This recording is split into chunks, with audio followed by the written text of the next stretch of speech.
So the Haunting of Bly Manor trailer is out, and it looks like Mike Flanagan is going to deliver another first-class horror story. So this follow-up to The Haunting of Hill House is drawing on Henry James' classic The Turn of the Screw, but the use of Oh Willow Whaley in the trailer also makes it very clear that they are going to be influenced by the 1961 adaptation of that story, The Innocents, which is itself a bit of a classic. Whether it's A Turn of the Screw or The Innocents, it's going to be a story about children's lives being ruined by sexualization and sexual impropriety. I just think it's so great that Netflix is drawing attention to the dangers of sexualizing children. It's just really socially responsible of them. It's just so great that Netflix is speaking out about this, you know? So there is so much to be excited about in The Haunting of Bly Manor, not least that Mike Flanagan is returning, and in my opinion he is 100% hit rate on his films. But also that the story it's basing itself on has a huge horror pedigree. Now, I don't want to just hype up The Haunting of Bly Manor.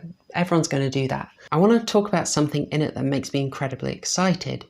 Something The Haunting of Hill House did amazingly, and something that's incredibly rare in horror. And that is using sorrow. That might sound like a nothing burger, but being able to blend horror and sorrow is more important than you might think. Now, horror gets blended with other things a lot. Action horrors, comedy horrors, those are completely mainstream. And there are rare examples of films that make the most of both genres, but they are incredibly rare. So action horrors where you are super thrilled, but you also feel the scare, or comedy horrors that also, you know, make you laugh, but do genuinely scare you too. What I see more often than not is that when balancing those genres, it's horror that pays the price, and it's horror that ends up not being taken seriously in the film. If you look at the trailer for Freaky, do you think that's something that's really going to try and scare you?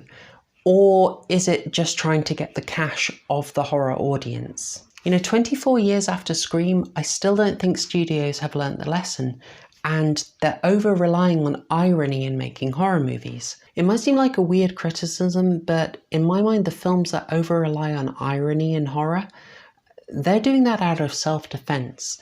They're protecting themselves from criticism by declaring in advance that they don't care. Oh, you thought the horror film was poorly made, poorly written, and none of the characters were developed, so you didn't give a damn about anyone while you were watching? Ha!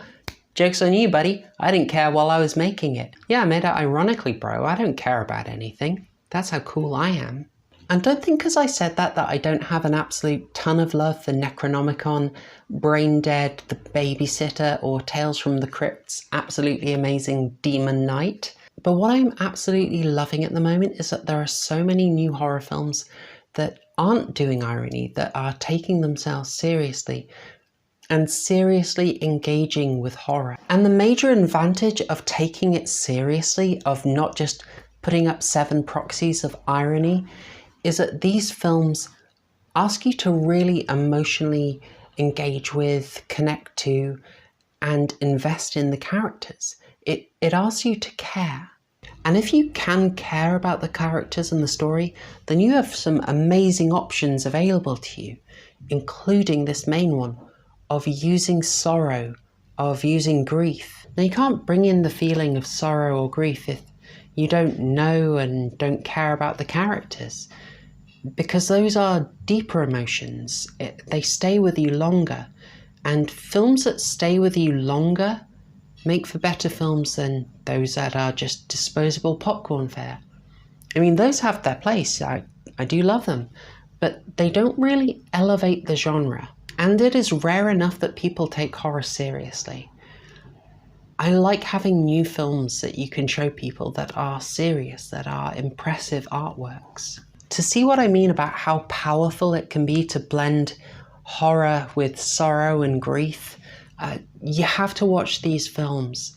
So there's The Haunting of Hill House, which I think you all know about. There's Dark Water from Hideo Nakata. There's El Orfanato, The Orphanage. There's The Innocents from 1961, already mentioned.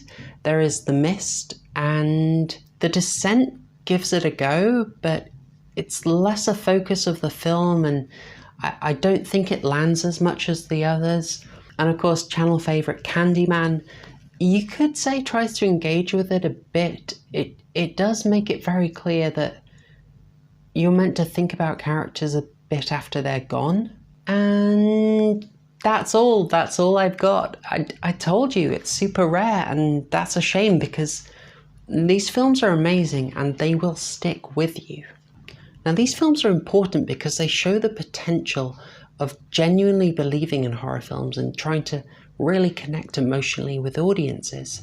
Unfortunately, too often the horror genre just sort of leans on nihilistic irony, making cash grabs that they don't care about. Now, this gets called out occasionally, and that is both necessary and welcome, but as well as calling out, it's even better to make films that go beyond that and show the potential of the full emotional range of horror films.